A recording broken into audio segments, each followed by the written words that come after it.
Per a visualitzar un llibre Moodle de contingut, hem d'anar a una aula virtual de matèria i fer clic just de vora la icona de llibre. Ens trobarem diferent nomenclatura, com teoria, apunts, recursos, sempre amb un codi. Una vegada dins, tindrem a la part superior dreta el menú de capítols i subcapítols disponibles. Amb les fletxes que hi ha a la part superior i inferior, podem avançar o retrocedir el contingut segons desitgem.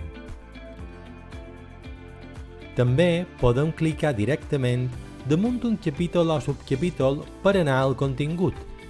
A vegades trobarem contingut multimèdia que podrem executar directament o desplegar-lo en pantalla completa. Així mateix, poden trobar activitats interactives inserides que podrem realitzar directament. Si volem imprimir el llibre complet o una part, hem de clicar a la rodeta amb fons verd que apareix just damunt la part superior dreta del contingut. Allà podem triar imprimir llibre complet o només un capítol.